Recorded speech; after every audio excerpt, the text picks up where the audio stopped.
Welcome back. An uneasy calm has returned to a town in Mpumalanga, rocked by weeks of protests for basic services. Barberton, a World Heritage Site, certainly doesn't look the part. The roads are riddled with potholes, the grass is long, infrastructure is not maintained, and water is scarce. The community blames a 2016 decision to merge their local municipality with a bigger one.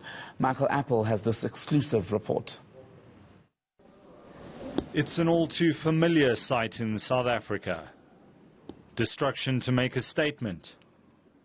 Destruction is its own language. Question is whether anybody's listening. In February, the community's patience with poor services from Mbombela local municipality ran out, and not for the first time. In 2016, Umjindi local municipality was merged with Mbombela. Media reports from the time quote Mbombela spokesperson Joseph Ngala as saying the amalgamation will be positive for both communities and that services will be delivered. Some 4 years on, and the community of Barberton wants a divorce. There's little doubt how people here feel. Has Barberton been neglected? Big time. Temba Nkosi is the chairperson of school governing bodies in the area. You go to our route, the one that belongs to Mbombela, there's potholes everywhere. The only roads that are nice and clean, the national road. Those behind the protests are calling themselves the Buya Mjindi Brigade. Buya Mjindi is in no way a political... No. It's not. There are people living there who, even the pastors themselves, have said, we have a problem, our services are down. It is a fact. He says this is the fault of an unresponsive government. They are reacting to something that is tangible. The brutality of the police, the ignorance of the leaders, the failure to communicate with the community. Nkosi says after the amalgamation, rates went up. It cannot be correct that we pay rates exactly the same as the person who stays in Nelspruit. Nelspruit is a city, this is just a small town. This ANC councillor from Barberton who works at Mbombela local municipality agrees with the community. At what percentage did we increase electricity? They won't tell you. It increased by 12%. It does not make sense. We are charging people more than they can afford.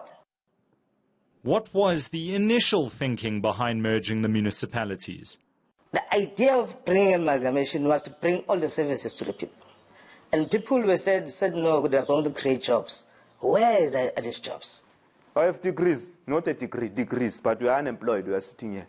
We are advising people who don't even have matric, who have grade 8.